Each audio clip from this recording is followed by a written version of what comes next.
Bueno, quiero darles la bienvenida a este que ya es el quinto tema de esta serie que hemos ofrecido de ayuda espiritual para matrimonios. Estamos en el Salón de Proyecto de Vida aquí en Ciudad Juárez, Chihuahua, y a las personas que nos siguen en el canal de YouTube. Tenemos dos canales, uno para matrimonios que se llama Talleres para Parejas y el otro sobre temas bíblicos que se llama Volviendo a las Raíces de Nuestra Fe. Soy el doctor Juan González y voy a compartirles este tema, esperando que sea pues de ayuda para las personas que lo vayan a ver ya grabado. Y pues este quinto tema estaba entre un debate, ustedes me van a ayudar a ver si al final cuál de las portadas está mejor. Originalmente esta portada del quinto tema se llama Jesús de Nazaret, ¿verdad o mito? Y el subtema, a manera de pregunta, dice, ¿quién fue en verdad el personaje histórico conocido como Jesús de Nazaret? Más allá de todo mito e interpretación religiosa. Esto quiere decir, ¿quién fue el personaje que vivió hace 2000 años y no lo que se ha dicho de ese personaje a lo largo de los años? Todo personaje histórico tiene al menos dos historias. Por ejemplo, yo llevo años escuchando historias de Pancho Villa, ¿verdad? Que fue un revolucionario que defendía a la gente humilde y estuvo en la revolución y lo demás. Pero vaya, pregúntenle a gente, ya bisnietos quizás, de personas de allá de Durango, del sur del estado de Chihuahua, a ver qué dicen de Pancho Villa. ¿Lo tendrán como héroe? No, dicen, era un mercenario, era pues un ladrón, aprovechó y se hizo de cosas, y bueno, hay dos versiones. Por eso digo, cuando queremos conocer a un personaje siempre habrá al menos dos historias, la que dicen de él y la que realmente fue, y es lo que quiero hoy compartirles a ustedes. Jesús de Nazaret pues es el personaje más popular de la historia hasta el día de hoy, y muchos creemos en él. A ver, ¿quién se consideraría creyente independientemente de la religión, creer en él? Bueno, vamos hoy a dar una introducción, porque ese es un tema muy extenso, de lo que realmente fue a la luz de la misma Biblia y lo que podemos comprobar de documentos de su tiempo. Porque recuerden, Jesús ha sido interpretado ya por 2000 años de historia. Y no siempre la historia que se transmite llega de manera fidedigna. Así es de que hay que cuestionarnos quién fue el verdadero personaje histórico conocido como Jesús de Nazaret, más allá de todo mito e interpretación religiosa. La otra portada, así rapidito, que tengo es esta. Y esta es la pregunta que vamos a seguir a lo largo de este tema. Y la pregunta es, ¿en qué Salvador has creído?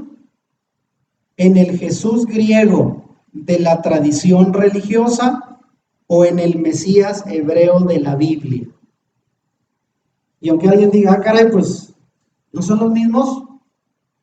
Bueno, en este tema me voy a encargar de demostrarles brevemente, porque hay estudios profundos, extensos, académicos en universidades, en círculos de debate filosófico, teológico, histórico y muy interesantes que en los últimos 30 años, sobre todo, se están levantando para cuestionar al personaje mítico de la religión y tratar de entender realmente quién fue el Mesías que apareció en el primer siglo en la historia humana. Ahora, yo puse para entrada dos imágenes y quiero que las vean bien. Del lado izquierdo es la imagen que hasta nuestro tiempo llegó del Jesús ya interpretado, reinterpretado por la tradición religiosa de 2000 años. Ya más o menos le ven algunos símbolos basados en lo que dimos la charla la vez pasada, ¿se recuerdan? Ya reconocen algo, ¿no? Y el del lado derecho, que también no es seguro que así haya sido, pero al menos parece más una persona común, con una vestimenta común y corriente de lo que se usaba en el primer siglo. Sin maquillaje, sin nada. No sabemos cuál haya sido el rostro, ¿verdad? Pero hay mucha diferencia, pues, entre lo que es el Jesús de la tradición religiosa y el Mesías hebreo de la Biblia. Así es de que vamos a tocar este tema. Ahora, para los que no hayan visto los dos temas anteriores de esta serie, la voy a llamar así la trilogía. Ya ven que hasta se usan las películas, la trilogía. El primer tema, aunque fue el tercero de esta serie de conferencias para matrimonios, me parece que es el primero de los temas que fue un poquito difícil de compartir para mí, quizás de ustedes para entenderlo, porque es escabroso, remueve situaciones complicadas. Y fue este tema que llamamos verdad o tradición, haciendo una auditoría a nuestras creencias, basado en Marcos 7:13. Para las personas que vayan a ver este video en internet, recomiendo que se vayan hasta ese tema, porque de ahí empieza todo lo que voy a estar tocando el día de hoy. Y luego el segundo tema de la trilogía, que fue el cuarto tema de la serie de estas conferencias, le llamamos Hemos heredado mentiras, basado en un pasaje de Jeremías 16:19, que dice: solo mentira heredaron nuestros antepasados, heredaron lo absurdo, lo que no sirve para nada. Y ya demostré con un tema que duró 1 hora 17 minutos, porque oigan, en 1 hora resumir estudios que pueden ser fácil de toda una serie de pláticas, es complicado, La verdad me estoy levantando a las 4 de la mañana para adaptarlo, ajustarlo, porque tengo demasiada información y seleccionar lo que puedo compartir, explicar y que no se salga con un dolor de cabeza. Porque de momento hay cosas que se remueven y uno dice, caray, ¿dónde estoy? Pero vean, en este último tema yo comprobé que al final de la historia que estamos viviendo ahora, esta profecía se está cumpliendo, porque hay naciones, pueblos, en donde mucha gente, incluyéndome un servidor, estamos regresando a reconocer que mucho de lo que creímos por generaciones fueron mentiras. Mentiras heredadas con una buena intención, ya lo explicamos, pero al fin, mentiras que no van de acuerdo con la fe original que Dios dio a su pueblo. Y por eso digo, hay que hacer una auditoría, un análisis profundo, no hay que conformarse, ya lo estuvimos señalando, a creer nada más porque así lo creyeron nuestros padres. Es tiempo de analizar, de evaluar y si es necesario corregir, no solo para nosotros, sino porque eso le vamos a transmitir a quienes, a las futuras generaciones. Así es de que yo le pido, vean, el grupo se va reduciendo y siempre pasa, porque de repente hay temas que se tocan y alguien dice, no me gusta. Esto ya no va de acuerdo con lo que yo creo. Paso, adelante, páselo. Pero el que dice, yo sigo porque me interesa ir más a fondo, evaluar lo que creo y al final usted decide, eso siempre va a pasar. Aquí no le imponemos a nadie lo que va a creer y siempre les decimos, vayan, consulten, investiguen más, no me crean a mí de inicio, pero al menos espero inquietarlos. Si eso logro, que usted diga, me voy de aquí con dudas, inquietudes y con más ganas de aprender, qué bueno, porque significa que está abierto a aprender y a crecer. Una pregunta muy común, que usted la va a escuchar en muchos lugares, es esta. ¿Será que todas las religiones adoramos al mismo Dios? Esto es algo muy, pero muy común, es una idea popular que parte de la idea de que no importa qué religión profeses, porque al final todos adoramos al mismo Dios. ¿Pero usted qué cree? ¿Será que sí? Porque acuérdense que hay muchas ideas muy populares que la gente llega a creer como verdad, pero no son ciertas. Acuérdense, de ahí vienen los mitos, ideas que creemos que estamos convencidos y a la hora de analizar dicen, caray, pues no. Vean, por eso puse esta imagen de este hombre diciendo, caray, ¿será verdad? ¿Será mentira? Bueno, lo vamos a ver. Esta idea popular va de acuerdo al propósito de la religión de Nimrod. ¿Se acuerdan que hablamos la vez pasada? Nimrod significa rebelión, su nombre. El cual era un gran cazador, pero al mismo tiempo un hombre muy obstinado contra Dios. El cual trató de establecer una religión universal en la que todos creyeran que lo mismo. Él dijo, vamos todos a irnos por lo mismo. Y no necesariamente era la verdad, sino lo que él quería imponer. Se puede decir que Nimrod fue el primer tirano religioso de la historia humana, en oposición a Dios. Y recuerda que después del diluvio, esto estoy hablando de hace 4.500 años que existió Nimrod, después del diluvio, Babilonia se estableció como la cuna de la civilización humana, mediante la cual Nimrod quiso expresar su hostilidad hacia Dios y por ello intentó construir la llamada Torre de Babel. ¿Cuál propósito tenía con la torre? Ya lo expliqué, llegar hasta el cielo, por si Dios se le ocurría de nuevo sorprender con un diluvio, pues no le escapamos. Qué fácil, ¿verdad? Ya sabemos la historia, cómo la terminó el Señor, confundiendo el idioma de los constructores, y se acabó el proyecto. Pero Babilonia, desde la cuna de las primeras civilizaciones, se convirtió en un símbolo de rebelión contra Dios. Ahora, la religión de Nimrod, en resumen, es la religión que promueve la idolatría. ¿Qué es la idolatría? La adoración de ídolos, de imágenes y de todo lo que se pueda y se convierta en objeto de culto en lugar de Dios. Y dígame si desde entonces todas las civilizaciones después de Nimrod adoraron toda clase de imágenes, de ídolos. Y todavía muchas de esas civilizaciones no se vuelven hacia Dios para reconocerlo a Él como el único Dios que merece adoración. ¿Qué fue lo que heredamos? Mentiras, y fue el tema de la vez pasada. Todo esto, las civilizaciones que han impuesto un sinnúmero de dioses, ahorita vamos a ver cuántos son, se va a sorprender.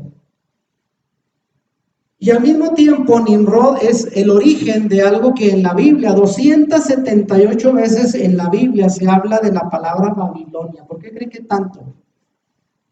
No solo porque es una civilización que fue la primera civilización más poderosa del mundo, sino porque detrás del nombre Babilonia hay un simbolismo muy importante. El imperio babilónico o Babilonia se estableció después como capital del imperio que conquistó cruelmente a Judá, a los judíos.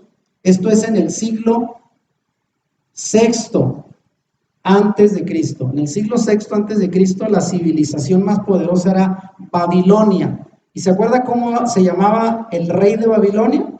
Nabucodonosor. Algunos batallan para mencionar ese nombre, nomás le llaman Nabu. Babilonia para los judíos en aquel tiempo era la esencia de toda la maldad, la personificación de la crueldad, el enemigo del pueblo de Dios, porque fueron perseguidos por los babilonios y llevados al exilio. Y eran enemigos de todas sus creencias. Y ahí está un ejemplo a la mano derecha de lo que era Babilonia, una gran civilización, y Nabucodonosor era el emperador de todo el mundo hasta entonces conocido, y conquistó al pueblo judío, al pueblo del Dios de la Biblia. Obviamente porque Dios lo permitió, porque se portaron mal, o sea, no fue casual. Luego en la Biblia, repito, 278 veces se habla en la Biblia Babilonia.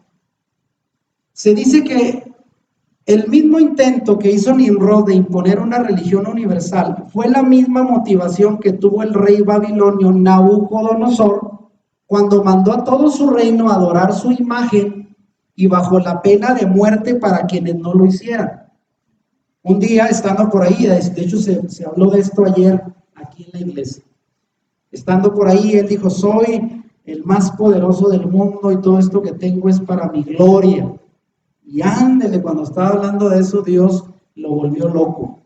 Y 7 años, porque ya se lo había advertido en un sueño, 7 años vivió como un buey comiendo hierba. Y Dios le dijo: tú te crees el más potente del mundo, tómala. Ahí está. Y como loco estuvo 7 años, sin saber nada, hasta que reconoció al Dios verdadero. Pero vean, antes de eso quiso erigir una estatua de oro para que lo adoraran, porque él se creía un dios, otra vez. Y solamente de todas las personas que estaban ahí, sus gobernantes, todos sus sirvientes, 3 de ellos que eran judíos, no se postraron ante aquella estatua. ¿Y cuál fue el castigo? Porque desobedecieron un dictamen del rey. No se quieren humillar ante mi estatua, échenlos al horno de fuego. Y dijo: caliéntenlos 7 veces más hasta que chillen y échenlos ahí. Y oh, sorpresa, los que los echaron en el horno murieron a la distancia calcinados, y estos 3 cayeron dentro y no les pasó nada. Y los sacaron de ahí, ni a humo olían. ¿Cómo la ven? Y de ahí Dios le estaba mostrando a este rey que el único soberano es Él. Pero vean, desde entonces viene todo esto. Ahora, en la Biblia, Babilonia la Grande, en el tiempo de Juan el Apóstol, que escribió el Apocalipsis al final del primer siglo de nuestra era, en aquel tiempo el imperio que gobernaba las naciones era Roma. Y Roma era también un tipo de Babilonia y el emperador romano un tipo de Nabucodonosor. Los emperadores romanos también exigían culto porque ellos se sentían que eran dioses, cosa que también los seguidores de la fe en la Biblia nunca quisieron adorar al emperador y por eso fueron mártires perseguidos, ¿sabía usted? Babilonia en el Apocalipsis es presentada como una ramera que seduce al mundo con sus adulterios. Y ahí está un ejemplo, ¿verdad? Una ramera que seduce al mundo con sus adulterios. ¿Y qué clase de adulterios? Mezcla de toda clase de religiosidad pagana. Eso es lo que hace esta mujer que representa la religión universal, donde supuestamente todos creemos lo mismo y es el mismo Dios, aunque de muchas maneras. ¿Saben desde dónde viene esto? Y esta religiosidad de esta ramera llamada Babilonia lleva a todo mundo lejos de la adoración al único Dios verdadero. Ese es el propósito que tuvo Nimrod desde el inicio. Y detrás de Nimrod sabemos que el enemigo de Dios, Satanás, ha sido un perfecto imitador para engañar a las naciones y lo ha logrado. Finalmente, para aterrizar esto, hoy en día vivimos algo que se llama técnicamente el ecumenismo religioso.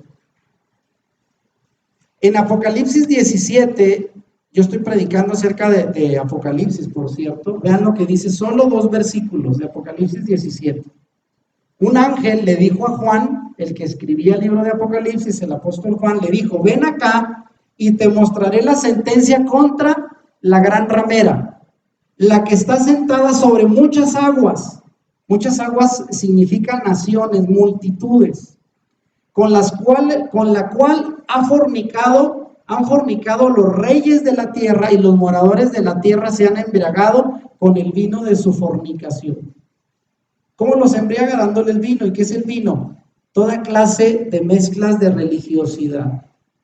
Babilonia es la unificación de una falsa religión idólatra con representantes de todas las religiones apóstatas. Apostasía en la Biblia es apartarse de la verdad, de la fe auténtica. Cualquier otra creencia de ahí se llama apostasía. Pero vean, esta imagen que les voy a presentar es de lo que está ocurriendo en las últimas décadas desde el siglo pasado, como un intento actual de unificar a todas las religiones. ¿De dónde viene eso? Desde Nimrod.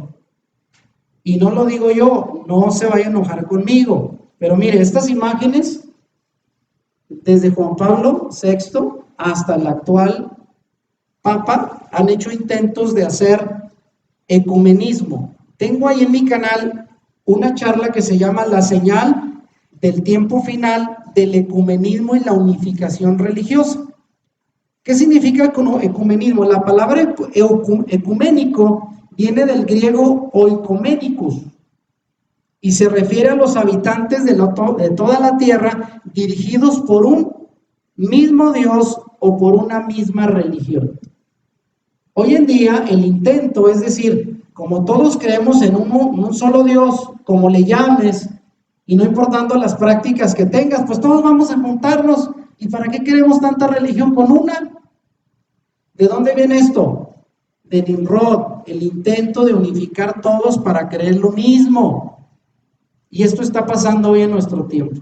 Ahí vean ustedes, ahí están los representantes de las religiones más importantes del mundo, incluyendo también, vean, los de China, Confucio, Buda.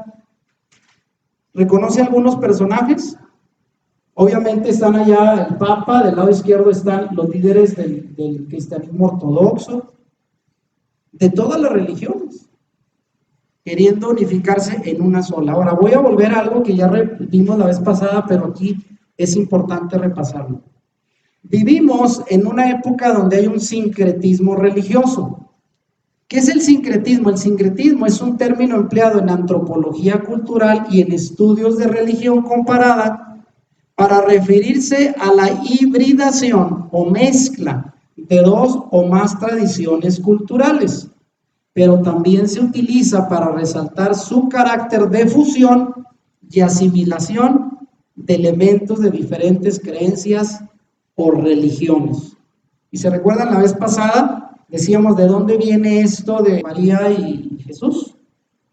Vean, del lado izquierdo ya dijimos Namu y Enki, se llama el bebé en Sumeria, Chilmu en Asia, así se le llama a la mamá del niño, Tabaki y Krishna en la India, Semiramis y Tamuz, que fueron los primeros en Babilonia. Ya de esto hablamos en la enseñanza pasada. Isis y Horus en Egipto y en Roma, María y Jesús. ¿Y qué no es lo mismo? Ahí está, unificado. Todos vamos a creer lo mismo, todo viene de lo mismo. Ahora, yo no estoy negando que Jesús no haya nacido, sino que desde mucho tiempo atrás Satanás, tratando de confundir las civilizaciones, le lanzó suplantar identidad, ¿sí? Cambiarle para que parezca lo mismo y al final termines confundido y no sepas distinguir entre lo que es verdad y lo que es mentira. Ahora, voy a llegar aquí porque aquí empieza el tema para que veas. El plan de Satanás es pues a toda la historia confundir. Ese siempre ha sido. Su intento ha sido hacer creer al mundo que todas las religiones nos llevan al mismo Dios y son lo mismo. Y ha logrado implantar en todas las civilizaciones, desde las más antiguas como Babilonia, 4500 años, hasta lo más reciente, la adoración del dios Sol y usó los mismos símbolos de la adoración pagana dentro del cristianismo y también ha logrado tergiversar la imagen del verdadero Mesías hebreo. Y por eso arriba vimos ya en la charla pasada la moneda donde aparece el emperador con los rayitos de sol y que representa al dios Sol. Y se parece, no se parece mucho al Jesús con la aureola de rayos de luz de la religiosidad ya reinterpretada. Y vean, abajo pues esta imagen me llamó la atención de cómo le están dando su chañadita, ¿no? A Jesús como diciendo, a ver, te lo vamos a poner guapito para que sea lo más creíble. Y lo han cambiado. Y miren, si no, quiero hacerles esta pregunta. ¿Con qué imagen de Jesús creciste o fuiste enseñado en tu infancia, en tu adolescencia? Ahí tenemos desde el niño Dios, que aparece en el pesebre, que muchos ahí lo ponen con todo el pesebre, todos los animalitos y la cosa. Pero luego vea, tenemos a la Madre María, Reina, y el niño Jesús Rey con sus coronas. O quizás creciste con la imagen de Jesús crucificado, o con la imagen del Sagrado Corazón, y vean atrás la aureolita, ya sabemos que representa no la santidad, sino el sol. Y ya dije, hasta con la señal del tridente de la mano que tiene un trasfondo oscuro. Pero estas son las imágenes de la religiosidad popular detrás de Jesús. Y le digo, no se sienta incómodo, estamos tratando de analizar nuestra fe para ver lo que aprendimos. También yo espero no se enoje conmigo. Y bueno, estoy tratando de ayudar para inquietarle a descubrir de dónde proviene nuestra fe. ¿Con qué imagen del Jesús creció usted? ¿Qué apariencia física pudo tener? No lo sabemos. Pero hay imágenes de Jesús tan variadas que lo puede usted encontrar negrito incluso, con una tez caucásica, europea, asiática, con los... Miren, ahí está abajo, ¿verdad? Vean. De todo lo que usted quiere. Y obviamente en Hollywood, pues los personajes más guapos, ¿verdad? ¿Sí? ¿Con cuál de los actores que han representado a Jesús usted se queda? Algunos dicen de los 70, no recuerdo cómo se llama, así muy espigadito de ojos azules, ¿verdad? Hermoso.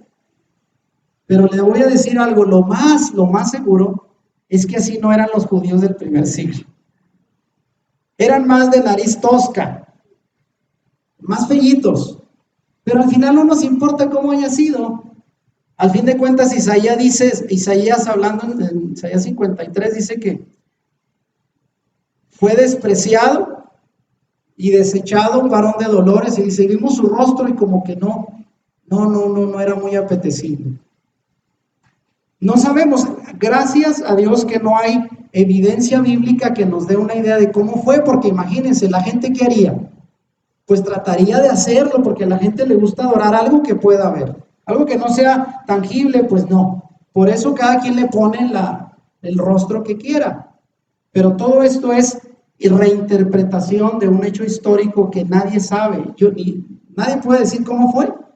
Y aun cuando han analizado el llamado manto de Turín, tampoco es seguro porque es de siglos posteriores a la fe. No existe nada, ninguna reliquia que diga, aquí está, mira la estilla de donde fue clavado, y todo eso es pura superstición de la Edad Media. No hay evidencia histórica que nos diga cómo fue su aspecto. Ahora sí, la pregunta, ¿estás preparado para conocer más de cerca al verdadero, por eso lo pongo en verde, Mesías hebreo de la Biblia? No el de la tradición religiosa, al Mesías hebreo de la Biblia. Y por eso lo puse ahí sin rostro, porque dije, pues no sé cómo es, no lo vamos a describir físicamente. Ahora, quiero aquí aclarar que mi propósito a través de este tema no es desalentar la fe en la persona de Jesús como Hijo de Dios, sino al contrario, afirmar la fe en el genuino Mesías histórico y bíblico, y sobre todo, y ahí lo puse en rojo, desmitificar al personaje creado por la religión y la tradición religiosa a lo largo de 2000 años. Y no sé si todo el mundo entienda la palabra desmitificar, o sea, quitarle el mito, el ropaje de la leyenda, de las historias que lo han envuelto a lo largo de 2000 años como parte de toda una tradición religiosa que se ha trascendido. Ojalá y tuviéramos una máquina del tiempo para irnos 2000 años y conocerlo. Y quizás muchos diríamos, tú eres, álgame, yo te imaginaba de otra manera. Nos sorprenderíamos de seguro a todos, ¿eh? ¿Cómo ver a Jesús hoy? Es la pregunta. Quizás hoy te vas a sorprender al descubrir que el Jesús del que por mucho tiempo se nos enseñó, y yo creo que a todos, no es el mismo personaje histórico que vivió hace 2000 años en Israel, sino que es un personaje cambiado por la tradición religiosa, y lo pongo en rojo, y las erróneas interpretaciones humanas. Al fin de cuentas, quien ha interpretado e incluso traducido la Biblia, pues somos hombres. Y el hombre, pues, comete errores, ¿no es cierto? La pregunta sería, ¿fuimos engañados? Bueno, producto de una deformación religiosa de dos milenios causada por malas interpretaciones griegas y romanas paganizadas, algunas hechas por ignorancia del contexto original que hebreo, porque Jesús fue judío. Y si lo sacamos de su contexto social y cultural y lo ponemos en otro lado, lo vamos a cambiar. Por eso he dicho, si usted quiere saber el trasfondo de la cultura de los mariachis, ¿a dónde iría a investigar? ¿A Rusia? ¿Alemania? ¿A dónde se iría a investigar sobre qué es un mariachi, un auténtico mariachi? A Guadalajara. Y ahí le van a contar la historia de dónde viene, lo que es un verdadero mariachi. Porque cualquiera puede comprar unas botas y un sombrero, ya soy mariachi. No, señor, para que vaya, tiene que ir el contexto original. Si no, no lo va a entender. Y así pasa con Jesús. En ese contexto original hebreo en que apareció el auténtico Mesías histórico y otras claras intenciones de interpretarlo para separarlo de las verdaderas raíces hebreas. Debido al espíritu antisemita, o sea, los semitas, de ahí vienen los judíos, antisemita es todo lo que está en contra de ellos, que el liderazgo romano de la iglesia asumió desde el principio. O sea, el haber dado otra versión de Jesús se debió en parte por ignorancia y mucho con intención. No todo fue en ignorancia. ¿Y saben por qué hoy en día uno de los movimientos que más está resurgiendo en el mundo y del cual nosotros somos parte se llama el movimiento de raíces hebreas, cuyo intento es llevarnos ¿a dónde? Al origen, quitando toda la escaramuza de las tradiciones religiosas de 2000 años, ir al origen para descubrir la verdadera y auténtica fe. Así es que no se sorprendan. Y es aquí rapidito donde digo, es importante conocer las raíces hebreas de nuestra fe. ¿Y por qué es importante? Porque esas raíces hebreas de nuestra fe nos van a dar a conocer mejor el mensaje de la Biblia a la luz de las creencias del Mesías y de la comunidad primitiva, donde todos los primeros seguidores, incluyendo a Jesús y sus discípulos, ¿de qué nacionalidad eran?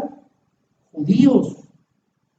Entonces tenemos que entenderlos con el lente judío y no con el lente occidental, porque nosotros pensamos distinto. Ya la vez pasada hablábamos de la diferencia entre la mentalidad griega occidental y la mentalidad hebrea oriental. Entonces, esta comunidad fue una comunidad de carácter judío y a la luz de sus costumbres y creencias podemos entender mejor nuestra fe, porque de ahí proviene. Recordando que el mismo Jesús le dijo a la mujer samaritana junto al pozo, ¿qué le dijo en Juan 4:22? Lea conmigo, la salvación viene de los judíos. ¿De qué nacionalidad vino Jesús? Judío. Los discípulos, ¿qué eran? Judíos. La Biblia, así como la tenemos toda, fue escrita por judíos. Entonces, ¿cómo vamos a entenderlos si no conocemos el trasfondo cultural de su fe y su pensamiento? Y de eso se trata Raíces Hebreas. Ahora miren, veamos esta otra pregunta, ¿Yeshua judío o un Jesús griego? Y aquí le pongo ya un nombre diferente, y ahorita lo va a entender. No debemos imaginar a nuestro Mesías como la cultura occidental lo pinta o lo describe, ya que esos son prototipos de hombres griegos o romanos, vestidos con apariencia a veces femenina. De hecho, es una interpretación que se ha hecho de las últimas imágenes europeas de Jesús con un rostro afeminado y con soles sobre su cabeza. Al igual que las religiones paganas pintaban a sus dioses, así terminó siendo descrito y dibujado el Mesías hebreo, que ya supimos es parte de toda una tradición religiosa de civilizaciones. Se nos advierte por Pablo advirtió de la futura tergiversación de la verdad y de la persona de Jesús desde el primer siglo. Y Pablo le advirtió a los creyentes de Éfeso en Hechos 20, 29 y 30, ahí está el pasaje, ¿qué les dijo? Yo sé que después de que me vaya, o sea, que yo me muera, dice Pablo, algunos hombres entrarán en su grupo, o sea, dentro de la misma comunidad de creyentes, y como lobos salvajes tratarán de destruir el rebaño. Incluso surgirán algunos de entre ustedes enseñando, ¿qué cosa? Mentiras, y tratando de desviar a los seguidores del Señor para que lo sigan. Y hoy estamos viviendo la peor apostasía de la fe auténtica en el Mesías de la que usted se imagina. Hoy tenemos religiones de todos sabores, colores, más de 50,000, que han surgido precisamente porque todo el mundo lo interpreta a su manera y no se cerciora si es la verdad o no. Ahora mire, esto del antisemitismo. Los antisemitas son aquellos que no están de acuerdo con toda la cultura semita, que proviene de Sem, uno de los 3 hijos de Noé. Noé tuvo 3 hijos, Cam, Sem y Jafet, y de ahí vienen todas las civilizaciones, y los pueblos de Oriente, incluyendo los judíos, vienen de Sem, del hijo llamado Sem, por eso se les llama culturas semitas. Pero dentro de la iglesia cristiana, desde los primeros siglos, hubo un antisemitismo, o sea, les caían mal los judíos, siendo que el propio Mesías, el que creían, era judío. Y los así llamados padres griegos de la iglesia, esto estoy refiriéndome del siglo II al siglo VII, más o menos de nuestra era, los líderes de la iglesia se les llamaban los padres griegos, así usted lo puede ver en la historia, que no querían a los creyentes recientemente bautizados, que los creyentes recientemente bautizados volvieran a las prácticas del judaísmo inicial, porque Jesús y sus discípulos eran judíos, ¿y qué costumbres tenían? Pues costumbres judías. Y como ellos decían, no se vayan para allá, acá vamos a cambiar todo. Fíjense cuál era la opinión. Y aquí tenemos a Juan Crisóstomo, que fue un patriarca de la iglesia de Constantinopla entre el 347 y 407 después de Cristo. Fíjense lo que decía, los judíos son lujuriosos, codiciosos y rapaces. Ellos son los asesinos pérfidos de Cristo y por matar a Dios, fíjense, no hay expiación posible, ni indulgencia o perdón. Dios siempre odió a los judíos y corresponde ahora a todos los cristianos odiar a los judíos. Pues, ¿qué cosas decía este hombre? ¿Se vas a odiar a los judíos? Pues entonces odias a Cristo. Odias la Biblia, odias todo lo que proviene de Dios, porque al contrario, Dios eligió a los judíos. ¿Y qué le vamos a hacer? Aunque no te gusten y te caigan mal, porque hay gente que los ha odiado, si no, fíjense, en la Segunda Guerra Mundial, los tenían detestados, los corrían a patadas de donde quiera. Pero fíjense de dónde viene esta inserción del antisemitismo, desde el principio. ¿Sabe por qué? Y mire, yo tengo en mi canal una charla de 2 temas que se llama así: el origen del cristianismo y su separación de sus raíces hebreas. Ahí explico cómo fue que se divorciaron de su verdadero origen hebreo. Y desde ahí se tergiversó todo hasta el día de hoy. Pregunto, ¿qué diferencias hay entre el Yeshua hebreo? Ahorita le voy a explicar por qué ese nombre. El Yeshua hebreo de la Biblia y el Jesús griego y romanizado de la tradición cristiana. Otra vez, ¿qué diferencias hay? Ahí van rapidito. Tome nota. Voy a dejar al final un espacio para preguntas porque de seguro las va a tener. Ahí hay hojitas. Si toca un tema y dice, ay caray, anótelo y al final lo comenta o lo pregunta. Diferencia número 1. El nombre del verdadero Mesías bíblico e histórico fue cambiado debido a una pobre transliteración de su nombre original hebreo a un nombre que no significa nada. Y ahí voy. Y en ese momento le digo, agárrese bien de la silla, porque vamos a tocar temas difíciles, pero repito, vale la pena preguntar, cuestionar, eso háganlo siempre.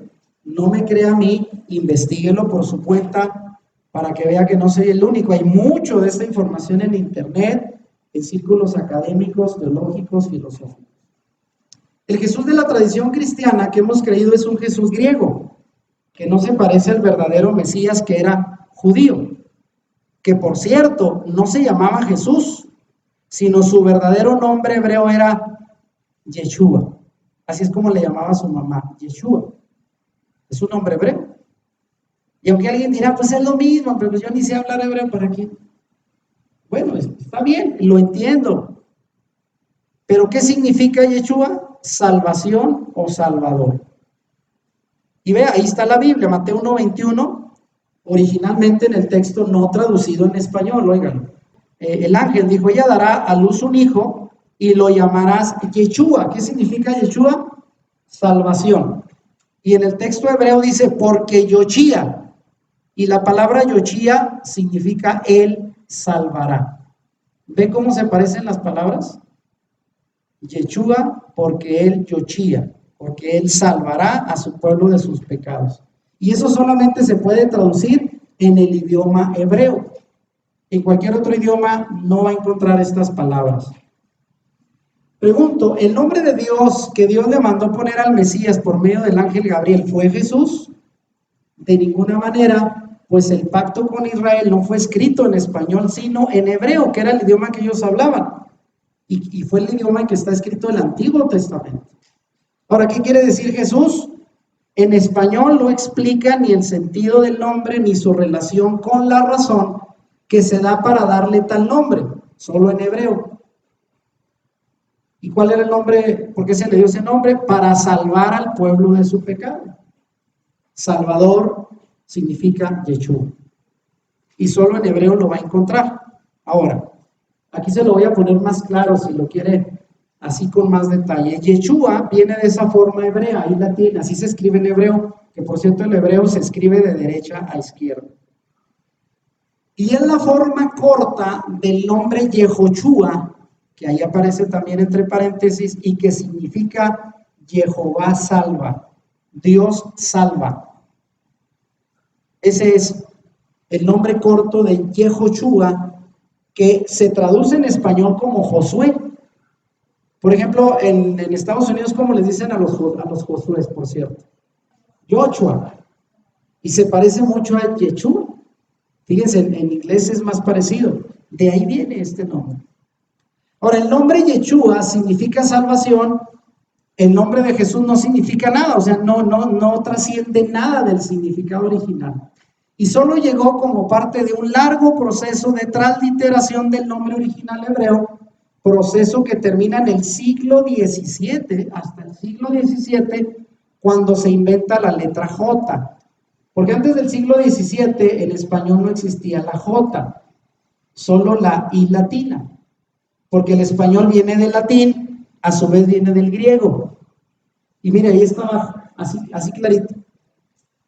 El nombre hebreo era Yeshua, de ahí se transliteró. Transliteral es nada más agarrar las letras y ponerle letras equivalentes, aunque se pierda el significado.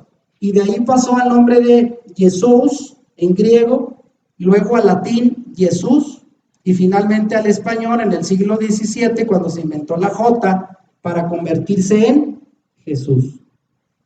Solo para llegar a ese nombre. Ahora miren, ¿por qué es importante el nombre? Porque alguien dirá, pues, ¿cómo le llama? Está bien. Al fin de cuentas, él no se entiende. Sí, no se entiende. Gracias a Dios. Porque hay gente que puede decir, oiga, yo he hecho oraciones en el nombre de Jesús y he tenido respuesta. Sí, porque ahí lo que opera es la fe en él. Si Dios dice, pues es que por el nombre no te entiendo, pues imagínense. Pero ya una vez que uno conoce, pues, ¿qué sería mejor? ¿Sí me explico? Ahora que ya lo sabe, bueno, pues al menos ya tiene la información. Pero mire, va más allá. El nombre en la cultura semita no es una etiqueta como en nuestra cultura que se da según la sonoridad, la moda o el gusto de los padres. Y dígame si no, ¿verdad? Los nombres, le voy a poner el nombre de mi artista favorito. Se oye padre, ¿verdad? Y así le ponemos. ¿Qué significa? Sabrá Dios, pero se oye bonito. Y dígame si no, muchos de nuestros hijos después reclaman, ¿no? Sin embargo, el nombre en la cultura semita siempre expresa o determina una característica de la persona o expresa su futuro o su destino o su tarea o misión en la vida. Y se puede decir que el nombre es una profecía en el caso de El Salvador, porque Yeshua significa salvación. ¿A qué vino él al mundo? ¿Para qué nació? Para salvar al mundo. Entonces, desde un principio le dijo el ángel, no le vas a escoger el nombre de que tú quieras, le vas a poner Yeshua, porque a eso viene al mundo, a salvar al pueblo de su pecado. Y allá abajo, ahí está el nombre en hebreo, ahí dice Yeshua. Ahora miren, ¿qué del nombre Jesucristo? Tampoco su nombre es Jesucristo, porque es la combinación de Jesús y Cristo. La palabra Cristo, ahí viene en griego, Christos, así dice Christos en griego, proviene de la palabra griega cresto, que significa revestir de grasa de animal, que era la manera en que los soldados griegos conservaban su equipo de batalla, que era de cuero. Hoy se le llama curtir la piel, ¿verdad? ¿Sabe cuál es el proceso? A la piel hay que darle tratamiento con grasa para que no se quiebre y se deteriore. Eso era la palabra cresto, ungir con grasa la piel para que no se echara a perder. Y Crestos fue el intento de suplir con esa palabra la palabra hebrea Mashiach, en hebreo Mashiach, que se refiere a aquel que es el ungido.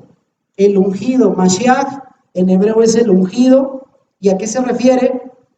A la acción que hacían los profetas o sacerdotes cuando ungían con aceite de olivo derramado sobre la cabeza para declarar a alguien rey, sacerdote o profeta. Y vean el ejemplo. Cuando consagraban a un rey, ¿qué le hacían? Le vaciaban un cuerno o una redoma de aceite de oliva sobre la cabeza. Y eso era ungirlo, comisionarlo para ser rey, profeta o sacerdote. Pero ¿qué tiene que ver eso con el engrasar el cuero con grasa de animal? Bueno, de ahí lo tomaron. Y de ahí viene la palabra Cristo, que trató de ser la palabra ungido, pero que realmente es Mashiach. De tal manera que el nombre hebreo del verdadero Mesías bíblico es Yeshua HaMashiach. Yeshua HaMashiach es el Salvador ungido, que ha sido ungido para ser el Mesías, el Rey, el Libertador. ¿Queda claro? Entonces, miren, ahora sí les pongo esta imagen.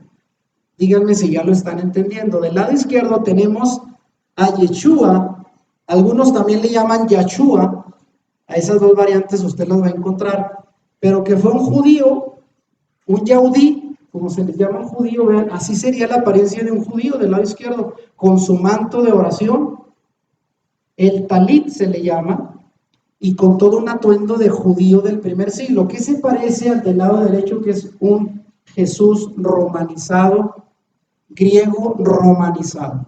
¿Se parecen en algo? No. Y esa es la situación que ha pasado durante 2000 años. Vámonos rápido. En esta primera parte voy a solamente a dar algunas diferencias. Diferencia número 2. El Jesús de la tradición religiosa nació un 25 de diciembre, fecha de la celebración de los dioses paganos del sol. Ya lo vimos en la charla pasada. Pero el verdadero Mesías bíblico nació durante la fiesta hebrea y bíblica de Sukkot, que se traduce como fiesta de cabañas. Y algo de esto ya lo vimos en la charla pasada, ¿se recuerdan? Así rapidito para los que no estuvieron. ¿De dónde surgió la idea de festejar el nacimiento del Mesías? Bueno, fue una influencia de las religiones paganas, principalmente la babilónica, que festejaba a cada uno de sus, dígame cuántos, 8000 dioses. Primero, porque no sabían la fecha exacta. Y la pregunta es, ¿y sería correcto hacer una celebración a Yeshua, así lo voy a llamar a partir de hoy, a la manera que hacían los paganos a sus dioses, inclusive en las mismas fechas de las festividades de sus ídolos? Yo la vez pasada puse el ejemplo del anillo de matrimonio, ¿verdad? Si le das a tu pareja el anillo que era de tu ex y que te tiró en la cara cuando te peleaste con ella, no sé si te lo aceptaría. Ah, pues ¿qué tiene? El cabo, está bien, ahí le doy una limpiadita y ya no me recuerdo de dónde lo agarraste. Alguien diría, no, prefiero no tener anillo que me des el de la ex. Entonces, ¿por qué hacemos este tipo de celebraciones? Y fíjense, se celebró el nacimiento de Yeshua hasta después del siglo IV. Durante los primeros 400 años nadie celebraba el nacimiento del Salvador, nadie. Eso fue una práctica tardía y viene de lo paganizado, ya lo vimos, vean. ¿Y por qué se eligió el 25 de diciembre para festejar su nacimiento? Pues evidentemente no fue por un error de cálculo, como algunos dicen, sino más bien un plan bien determinado para mezclarse. ¿Y qué hablamos ahorita que es el problema de la religiosidad? Ponle de todo, hombre. Al final échale calzo y échale todo lo que queda al cabo, pues te lo vas a comer y sabe igual. Constantino fue el primer emperador que comenzó con la idea de introducir el paganismo durante el siglo IV, porque acuérdense que él fue el primer emperador que se declaró cristiano. Y los romanos participaban ya entonces de lo que era la Saturnalia en honor al dios solar Saturno. Y todos los años lo celebraban, ¿qué fecha? El 25 de diciembre. Y ahí puse un busto de lo que es el emperador romano Constantino. Y ya esta imagen se las presenté la vez pasada, me la voy a brincar, donde dice Feliz Navidad a todos los dioses nacidos el 25 de diciembre. Y ahí tenemos al menos 10 dioses de las antiguas civilizaciones, incluyendo Jesús en medio, y todos se celebran 25 de diciembre. Esto es una mezcla de tradiciones paganas. ¿Cuándo y dónde nació Yeshua? Bueno, bíblicamente Yeshua no nació el 25 de diciembre, sino entre septiembre y octubre, durante la fiesta hebrea de Sukkot, llamada Cabañas. ¿Y qué dice Lucas 2:8? Había pastores en la misma región que velaban y guardaban las vigilias de la noche sobre su rebaño. Y ya lo decía la charla pasada, es costumbre hasta hoy que los pastores retiren sus rebaños del campo antes del 15 de octubre y los guarden hasta que comience la primavera. ¿Por qué? Porque a partir de esa fecha hace mucho frío en Israel y nadie va a traer sus rebaños pastando en el frío. Entonces, ¿fue en diciembre que pasó esto? No, ni siquiera por cuestiones del clima de la región lo permitiría. Entonces, ¿cuándo y dónde nació Yeshua? Bueno, el Mesías no nació en un pesebre, ya lo explicamos, con animalitos en el frío invierno del 25 de diciembre, sino en una sucá o cabaña la noche del día 15 del mes de Tisrei, que es el séptimo mes bíblico, el primer día de la fiesta de Sukkot, según el calendario hebreo cae entre septiembre y octubre. y en concordancia con el pasaje de Juan 1:14 que dice Jesús se hizo sucá, tabernáculo, entre nosotros. Y ahí está una sucá, eso es más o menos una tiendita, una cabaña hecha de manera muy rústica, que representa los años donde ellos vagaron en el desierto sin hogar. ¿Cuándo nació Yeshua? Bueno, el Mesías nació durante el reinado de Herodes, el rey de Judea. Según Mateo 2:1 dice, cuando Yeshua nació en Belén de Judea, en días del rey Herodes. Son fechas que podemos tomar históricamente fuera de la Biblia para ver que fueron personajes que existieron y están documentados en la historia de Roma. Y este rey Herodes murió poco antes de la Pascua del año 749 de la fundación de Roma, porque así los romanos contaban sus fechas. Según Flavio Josefo, un historiador judío contemporáneo a Yeshua, él calcula que pudo haber sido el 11 de marzo del año 4 antes de Cristo. O sea, le erraron como por 4 años. No por días, oigan, 4 años. Mucho antes de la fecha establecida por don Dionisio. ¿De dónde viene el calendario actual que usamos? De un monje llamado don Dionisio, que en el siglo IV fue encargado por el Papa, porque era muy bueno para las matemáticas, para calcular las fechas. Y él hizo un mal cálculo y dijo el 25 de diciembre del año 1. Desde ahí arrancamos y le erró por al menos 4 años. Así de que desde ahí empezamos mal. Diferencia número 3. El Jesús de la tradición religiosa nació de una virgen sin intervención de hombre. Eso lo sabemos, ¿verdad? Por obra del Espíritu Santo. Pero el verdadero Mesías bíblico nació de padre y madre judíos. Y voy a empezar aquí, ya para cerrar, algunos temas muy escabrosos. Porque en cualquier iglesia cristiana, si usted cree de manera diferente en algo que son dogmas, son intocables, usted casi se puede hacer acreedor, aunque ya no exista la Santa Inquisición, de ser quemado en una hoguera como hereje. Pero ¿sabe por qué voy a afirmar esto? Porque lo voy a interpretar en el contexto judío de la época, no en el contexto griego, romanizado, paganizado posterior. Si no lo ve desde ese punto de vista, va a decir usted está loco. Y lo voy a decir porque vean. ¿Qué nacionalidad tuvo Yeshua? De acuerdo a la Biblia, sabemos que Yeshua fue un judío de nacimiento, hijo de una judía llamada Miriam. María, sí se traduce, pero su nombre hebreo era Miriam, e hijo de sangre de un judío llamado José, como se traduce. Por eso a Jesús se le llamó Ben Yosef, que significa hijo de José. Y era un hecho bien conocido en sus días que él descendía del rey David, puesto que nació en la ciudad de David en Belén, y de hecho lo llamaban hijo de David. Usted vea pasajes del Nuevo Testamento como Mateo 9:27, se le llamaba el hijo de David. ¿Por qué el hijo de David? Porque según la tradición judía, el Mesías tenía que ser descendiente directo del rey David. Porque a David fue el que se le hizo la promesa de que tu descendencia vendrá uno que gobernará las naciones perpetuamente. Y tenía que venir de David. Ahora, ¿cómo encaja esto? Vean. Si Yeshua tenía que descender del rey David, pues la Biblia no apoya pues el nacimiento virginal de Yeshua donde el hombre no participó, y le voy a decir por qué. A diferencia de la interpretación tradicional que se ha hecho hasta ahora, se dice que él vino de una virgen por obra del Espíritu Santo y José no tuvo relaciones con ella hasta después de que nació Yeshua. ¿Cuántos habían creído esto? Levanten la mano. Yo voy a levantar las dos porque yo también. Pero mire, le voy a explicar judíamente cuál es la tradición. De las madres, si usted en Israel nace de una madre judía, usted es por nacionalidad judío. Pero si usted quiere tener herencia en la familia, la herencia solo viene por parte de los papás.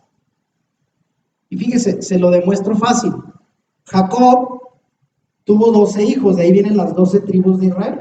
¿Sí están de acuerdo conmigo? Y tuvo una hija llamada Dina. Y yo pregunto, ¿y dónde está la tribu de Dina? ¿Y por qué no hay? porque era mujer y una mujer no puede dar herencia material y espiritual a ningún hijo.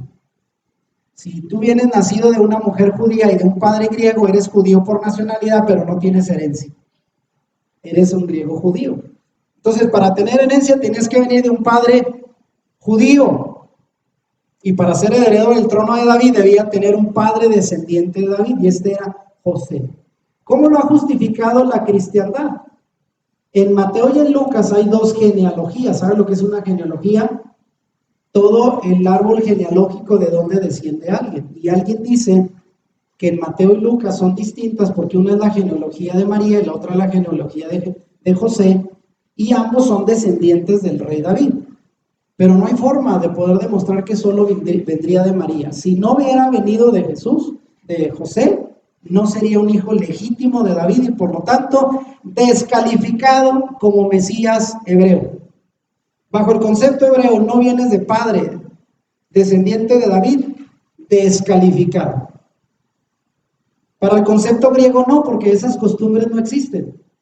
Al contrario, era mucho mejor preferir un nacimiento milagroso para darle un carácter divinizado a ese niño. Pero eso es solamente reinterpretación posterior. En los primeros años después de Yeshua, nadie creía que él vendría de una virgen por obra del Espíritu Santo. Alguien dirá, bueno, en los primeros 2 capítulos de Mateo son reinterpretaciones posteriores. Y lo voy a explicar por qué. Porque alguien dirá, bueno, Mateo que no anduvo con el Señor, pues él debió de haber sabido. Pero en aquellos años los escritores de libros importantes se usaban los seudónimos. Yo podría escribir un libro 500 años después de Juan el apóstol y ponerle el nombre de Juan.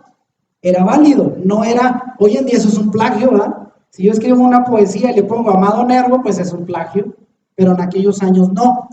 Ahora, la pregunta, vienen preguntas. ¿Fue realmente María una virgen? ¿Usted qué cree? Otra vez vamos con cosas escabrosas. El término virgen que se toma de Isaías 7:14 es la palabra hebrea alma. Una palabra similar, o sea, el significado de esa palabra hebrea es joven mujer o mujer soltera. En castellano esa es la mejor interpretación. Y eso era María. El error fue que en la traducción que se hizo del hebreo al griego y luego al español, surgió cuando del mismo texto que se tradujo del hebreo originalmente de Isaías 7:14 al griego, se le llama la versión Septuaginta de la Biblia en griego, se reemplazó la palabra alma, que significa joven soltera, joven mujer, por la palabra griega partenos, que partenos quiere decir virgen. Y ya en la traducción de Mateo del griego, fíjense, ¿cómo viene Mateo escrito? Del hebreo al griego y del griego al español. Y ahí se perdió el sentido original. Originalmente era una alma, que significa una mujer joven.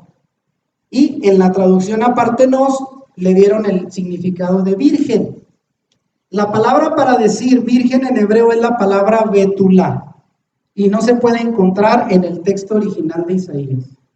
Eso de Isaías 7:14 de la virgen que va a dar un hijo y le llamará su nombre Manuel, Dios con nosotros, en hebreo es alma, mujer joven, no betulá, que significa virgen, que es el significado que nosotros le damos, una mujer que no ha estado con hombre. Esto quiere decir pues que el escritor original del texto hebreo de Mateo no quiso decir virgen refiriéndose a Miriam, sino que quería decir una chica joven. Eso era María. Algunos intérpretes, vean, esto no lo escribí aquí, pero han llegado a decir que en todo caso, si hubo una obra del Espíritu Santo fue en la manera en que fue procreada, porque en aquellos años literal se escogían niñas, incluso antes de su regla, para casarse con hombres judíos. Y alguien dijo, si el Espíritu Santo obró ahí, más bien fue para hacer que quedara embarazada una mujer que todavía no podía hacerlo de la manera natural. Pero de que fue de José, fue de José. Si no, no sería el Mesías. No sé si lo entiendan. Este error en la traducción plantea la pregunta, ¿ha sido un error real o fue intencionado? Se preguntan eso, ¿eh? Hoy esto se discute en círculos académicos. Teniendo en cuenta que la palabra virgen en el texto original y especialmente en un contexto religioso no existió, era la palabra alma, chica joven. Es más, si esto fuese solo un error, imaginémonos un mundo donde María o Miriam fuera solamente una mujer judía como cualquier otra, que fue elegida por Dios para traer al Mesías, un Mesías humano, según la tradición hebrea. Porque en la tradición ya religiosa, si no es un Dios, si no es de forma milagrosa, ya no tiene sentido. Pero eso fue posterior. Y aquí la pregunta es, ¿hasta qué punto habría cambiado la historia si fuera así? Y vean, solo esta lámina para contestar la pregunta, porque quiero cerrar con este tema de María. ¿Y por qué persistir en un error si todo viene de una mala traducción? Vean, en un libro llamado Orpheus, el erudito hebreo Salomón Reinach escribió lo siguiente. Ya en el siglo II, fíjense, después de Cristo, los judíos se dieron cuenta del error y se lo señalaron a los creyentes griegos, pero la iglesia persistió conscientemente de la falsa interpretación, de la falsa lectura, y se han aferrado al error durante más de 18 siglos. O sea, dijeron, ya no le muevan, así déjenlo, que se diga virgen, que sea la historia que nos ha llegado hasta nosotros. Y el misterio y las preguntas sobre la elección de la palabra virgen hasta el día de hoy permanecen sin respuesta. O sea, todo fue una mala interpretación. Los judíos se comprometían en matrimonio, es como decir hoy te doy el anillo y nos casamos, y podrían durar un año más para consumar el matrimonio. Una vez que se consumaba el matrimonio era con relación sexual, y de hecho había gente que atestiguaba que la mujer era virgen y que había un sangrado porque para ellos era importante. Todo eso era parte de una tradición. Y la pregunta es, ¿por qué? Si no tuvieron relaciones y ya vivían como marido y mujer, ¿por qué se fueron hasta Belén para empadronarse si todavía no estaba consumado el matrimonio? Hoy en día sí es costumbre y se vale que una persona que esté comprometida no tenga todavía el vivir juntos y estén teniendo relaciones, se vayan de vacaciones solos. En aquel tiempo sería un escándalo. Por eso es que se habla de que el primer capítulo y 2 de Mateo fueron posteriores para sostener la historia del embarazo sobrenatural de María. Y les voy a decir por qué, miren, rápido. Si Mateo fue el escritor original del Evangelio y Mateo fue discípulo de Jesús, ¿por qué tuvo que copiar de la versión Septuaginta para hacer su Evangelio que está en griego?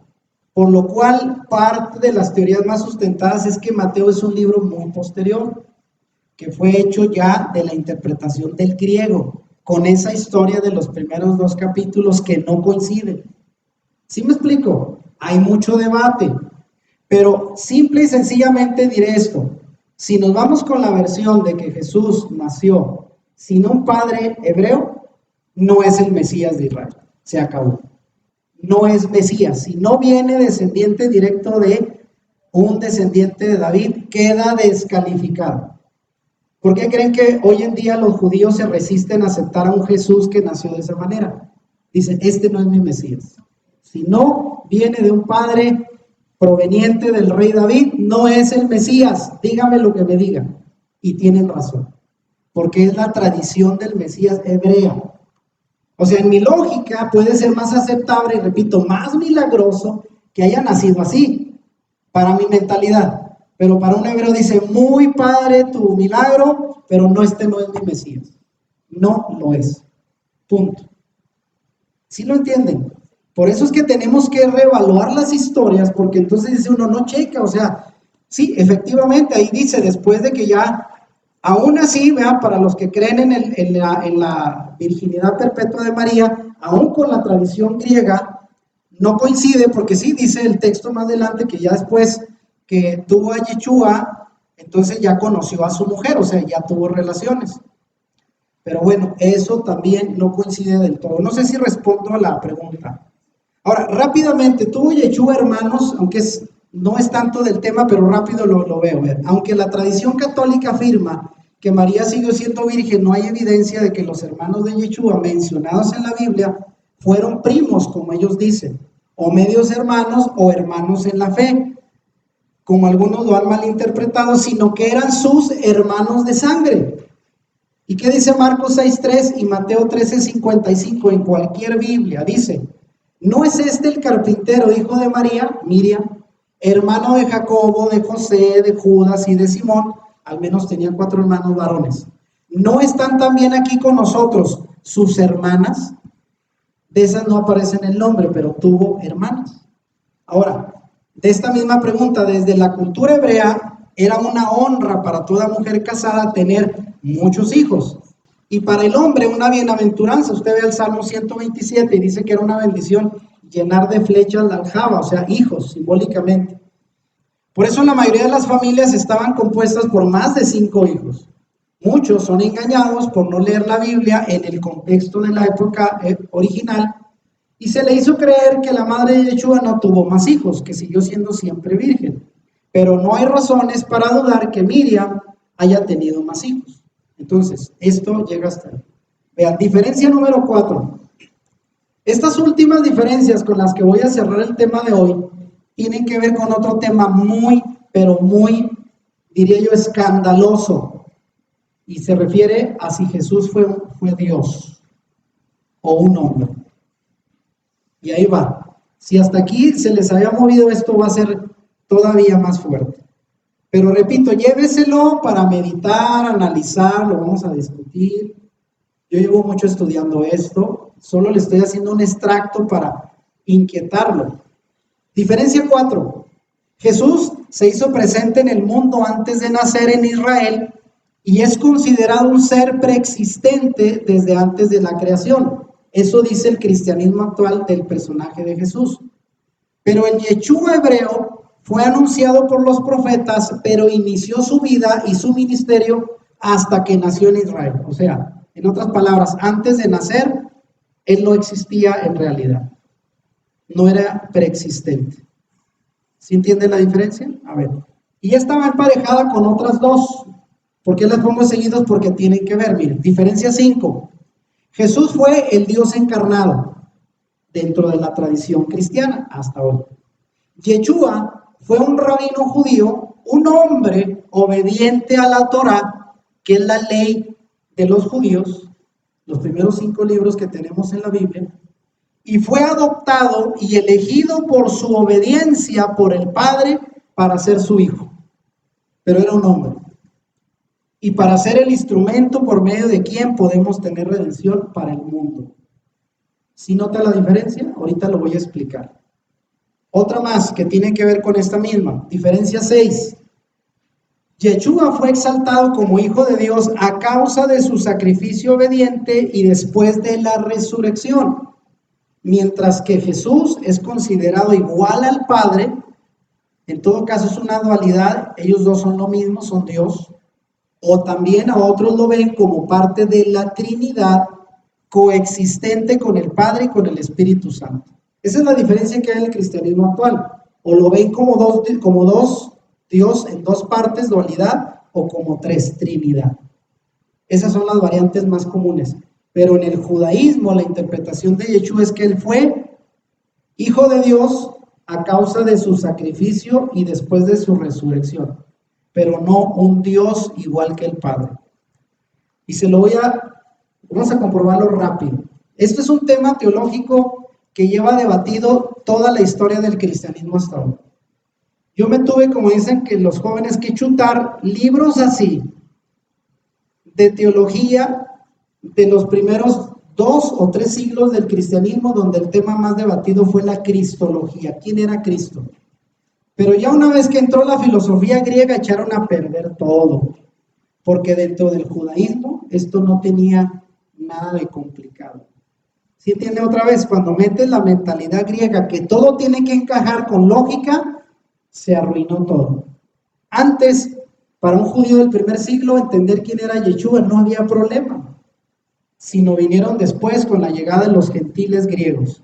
Traen una mentalidad muy distinta. Ahora la pregunta, ¿es bíblica la creencia en la preexistencia de Yeshua?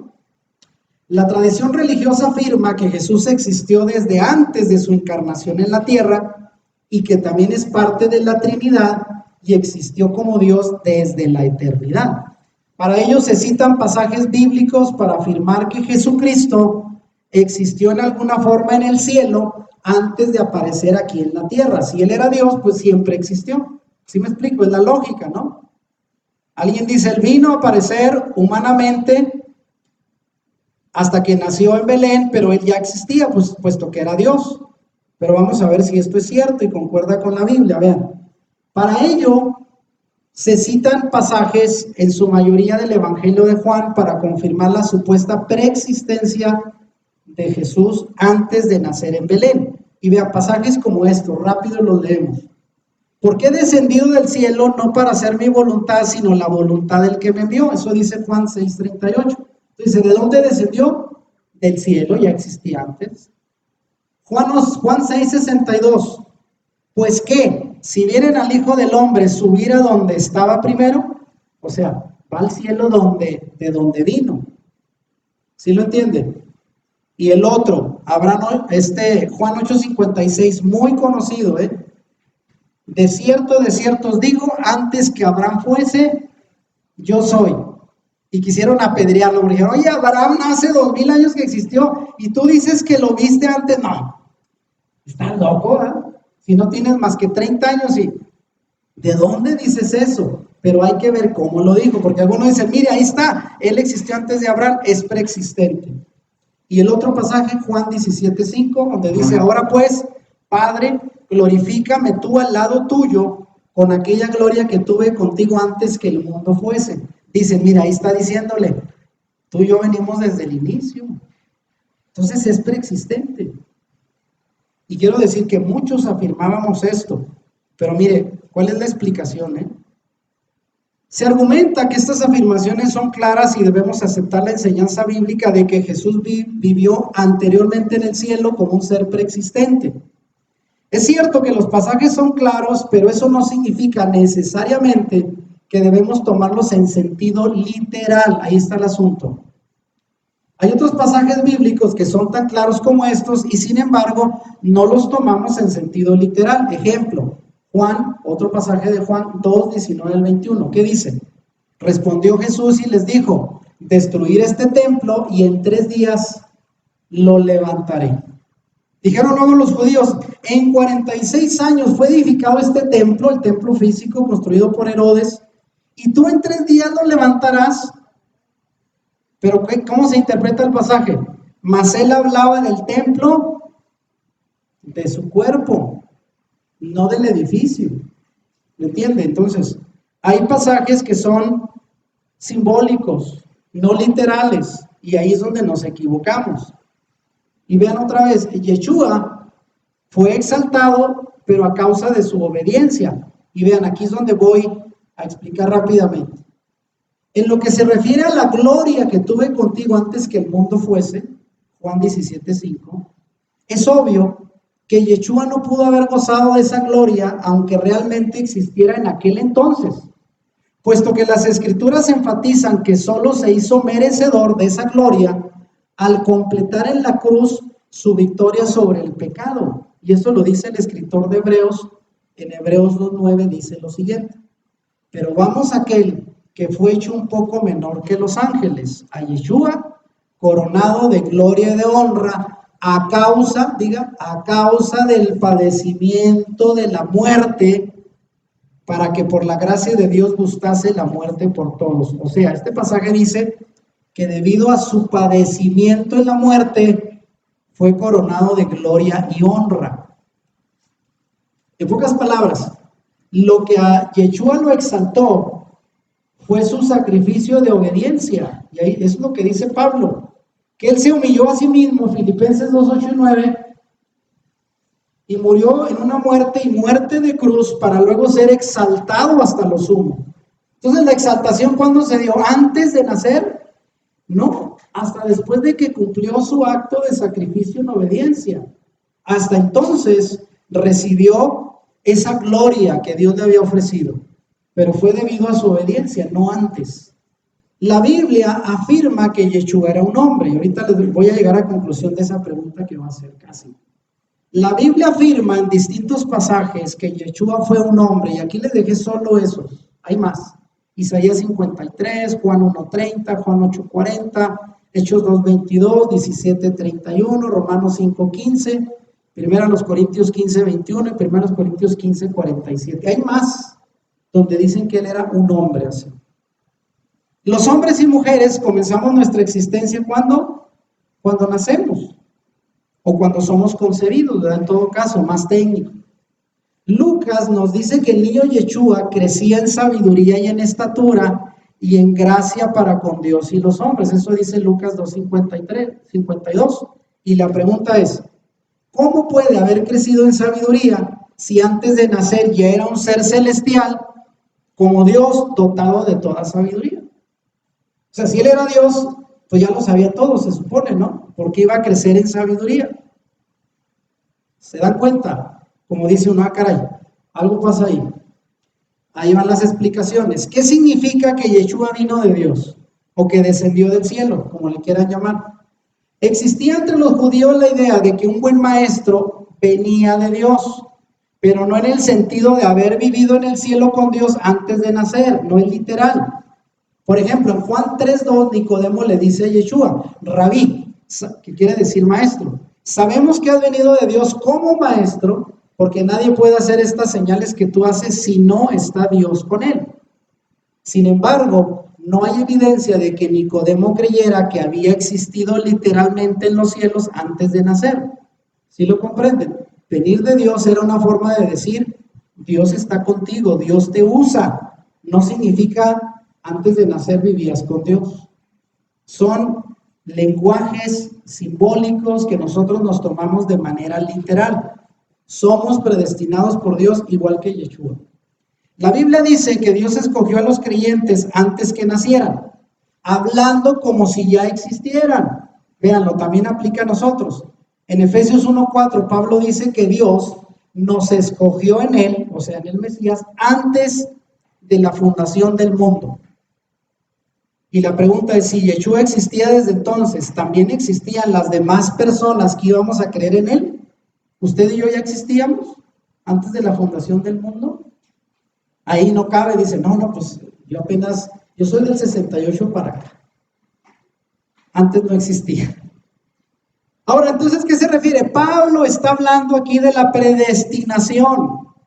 Eso que se llama predestinación es el hecho de que Dios conoce de antemano quién va a creer en él. Igualmente, Yeshua fue predestinado, escogido para nacer llegando el tiempo establecido por Dios. ¿Va quedando más claro? Y miren, Pablo habla también de la gracia que nos fue dada en el Mesías Yeshua antes de los tiempos de los siglos. Eso dice 2 Timoteo 1:9. Como si todos los creyentes ya existieran en aquel entonces. De la misma forma, el apóstol Pedro explica las alusiones a la supuesta preexistencia de Yeshua diciendo que fue ya destinado antes de la fundación del mundo, pero manifestado en los postreros tiempos por amor de vosotros. Eso dice 2 de Pedro 1:20. O sea, alguien dice, fue destinado desde el principio, pero se manifestó ¿cuándo? En los postreros tiempos. Entonces, la conclusión es esta. Yeshua gozó de gloria y exaltación hasta después de su resurrección. Yeshua no pudo haber gozado literalmente de gloria antes de su nacimiento, porque solamente podía recibirla después de haber terminado su ministerio de forma exitosa, esto es, morir y resucitar. Tanto la existencia de Yeshua antes que el mundo fuese, como su glorificación, solamente pudieron haber existido en forma anticipada, ¿dónde? En la mente y propósito de Dios. Ahí es donde estaba Yeshua, ahí es donde estábamos usted y yo, si somos creyentes en él, en la mente de Dios. Y este propósito fue a menudo revelado por medio de los profetas. Hablando de lo que le iba a acontecer, Yeshua dijo, a la verdad el Hijo del Hombre va según está escrito de él. En Mateo 26:24. O sea, él vino a cumplir lo que estaba escrito por los profetas pero porque fue anunciado que se iba a cumplir en la vida de Yeshua. Antes solamente estaba dentro de los planes eternos, en los propósitos de Dios, a lo cual le llamamos predestinación, no preexistencia. Una cosa es preexistencia y una cosa es predestinación. Yeshua fue exaltado por su obediencia, eso queda claro. Y fíjense lo que dice Hebreos 5, del 7 al 10. Mientras estuvo aquí en la tierra, Yeshua ofreció oraciones y súplicas con gran clamor y lágrimas al que podía rescatarlo de la muerte. ¿Quién era ese? El Padre.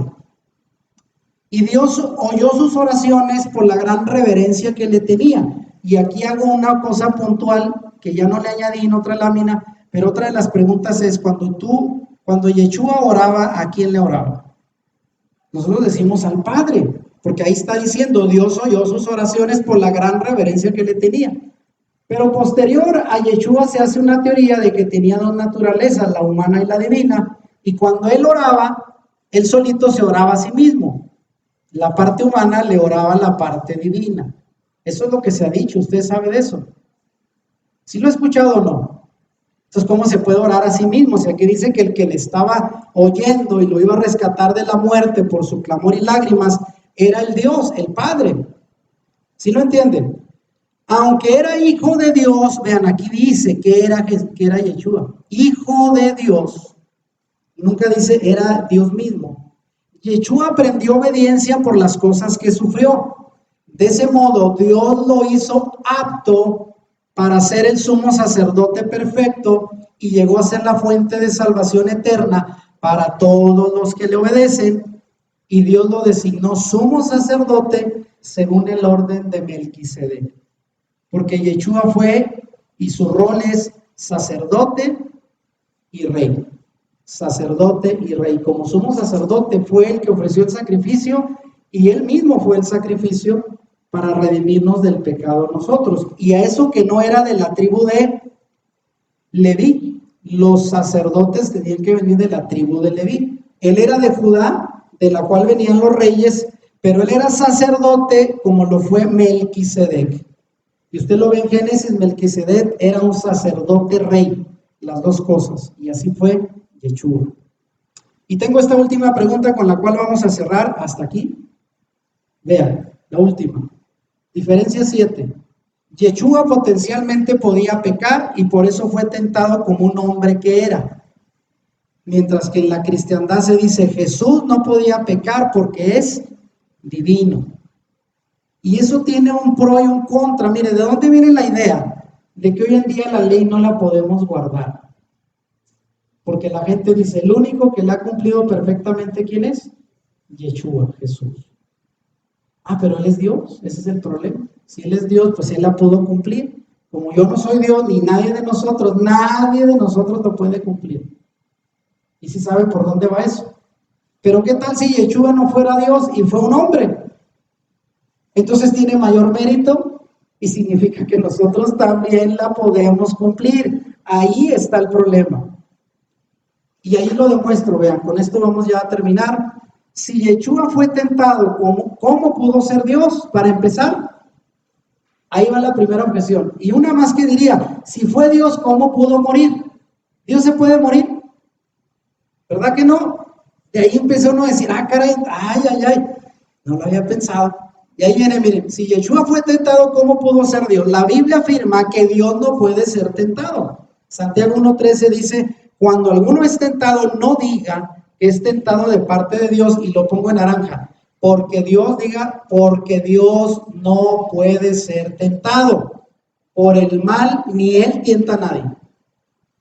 Entonces, ¿por qué Yeshua fue tentado? ¿O no dice eso? Ahí Satanás se le presentó, Mateo 4 es donde dice, 3 veces lo tentó. Y vean, aquí Hebreos 4:15 da la explicación, porque no tenemos un sumo sacerdote que no pueda compadecerse de nuestras flaquezas, sino uno que ha sido tentado en todo como nosotros, pero sin pecado. Entonces la pregunta, si fue Dios, ¿por qué fue tentado? Si la Biblia dice que no se puede tentar a Dios, pues fue tentado como un hombre que era. Ahí estuvo el mérito. Yeshua fue tentado en todo, pero no pecó. Yeshua experimentó la misma clase de tentaciones que nosotros, por lo que puede simpatizar con nuestras debilidades. Esa es la buena noticia. Estuvo expuesto a todo lo que estamos expuestos nosotros, pero la diferencia es que él no cometió pecado. Yeshua, como el segundo Adán, según Pablo habla del segundo Adán, fue expuesto a la misma tentación o gran tentación como Adán y Eva en el huerto, pero resistió, por lo que él es nuestro intercesor ante el Padre. Entonces, ¿sí se puede guardar la ley o no? ¿Ya ven? Y nosotros decimos, no, es imposible, solo Dios. Bueno, pues a Dios qué fácil, ¿no? Y si él murió como Dios, pues si alguien diría, para empezar no se puede. Ah, le enterraron los clavos y todo, como Dios, pues no le dolió. Se rió de ellos, ¿verdad? Pero vean por qué dice que Yeshua sufrió y su sudor era como gotas de sangre, le dolió, porque era hombre y como hombre fue a morir. Entonces, esta idea de un Dios, hombre y Dios, fue una interpretación posterior.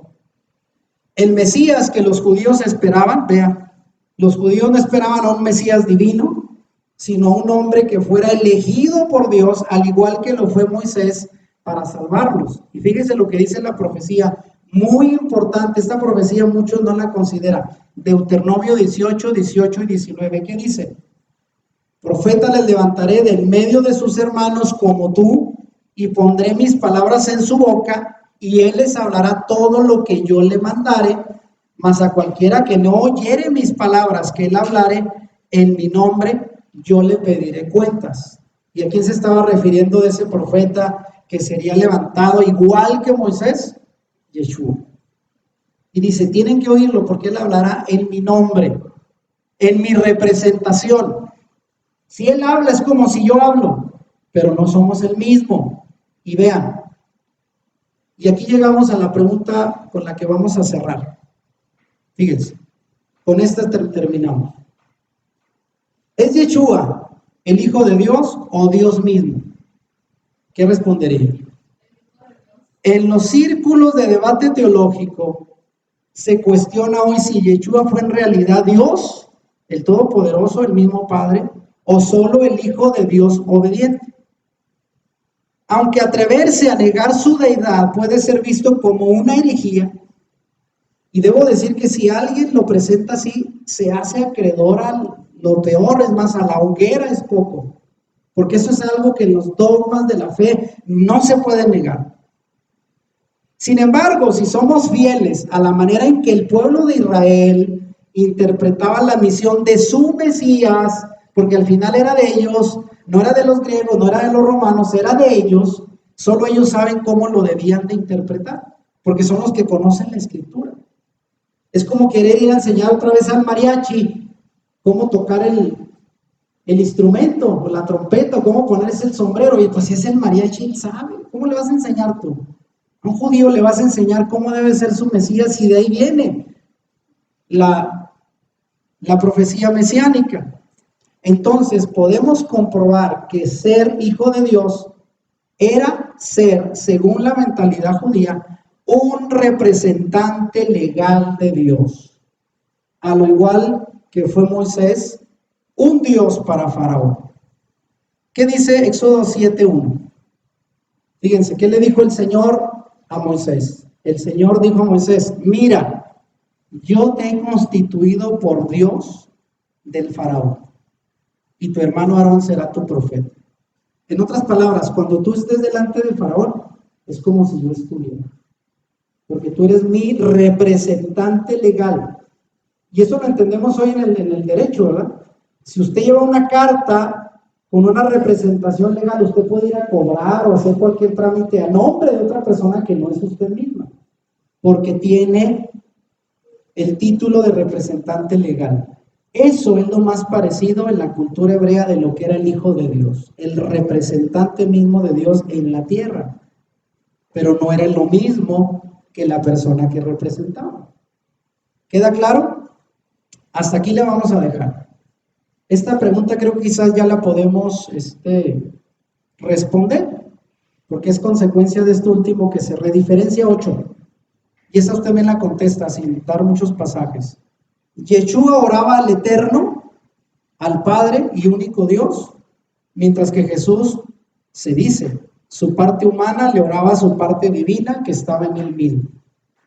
Pero suena raro orarme yo mismo, pues, ¿no? Él oraba al Padre y fue el de quien obtuvo respuesta. Hasta aquí el tema. El siguiente tema, porque quedaron al menos 10 diferencias más, que ya sería mucho, nos empachamos. El sexto tema le voy a poner comprendiendo el trasfondo judío de Yeshua. ¿Cuál fue el contexto cultural y religioso en que vivió Yeshua? Porque no lo vamos a entender, si lo sacamos del contexto, lo echamos a perder todo. ¿Entienden cuál fue el problema del cristianismo?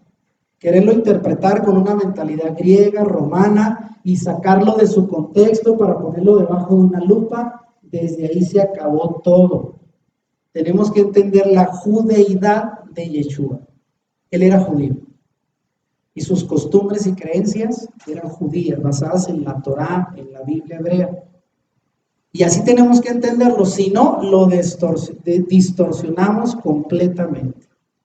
Y hasta aquí terminamos. Fue larga esta sesión, de verdad les agradezco que hayan aguantado, pero aún nos quedan más temas. Si están inquietos en saber más del verdadero personaje histórico que hasta hoy conocíamos como Jesús de Nazaret, el judío, el rabí hebreo de hace 2000 años, hay que verlo en su debido contexto cultural y religioso. Si te gustó este video, dale like y compártelo con tus amigos. Suscríbete a nuestro canal si no lo has hecho y activa la campanita para que YouTube te avise cuando subamos nuevos videos. Bendiciones.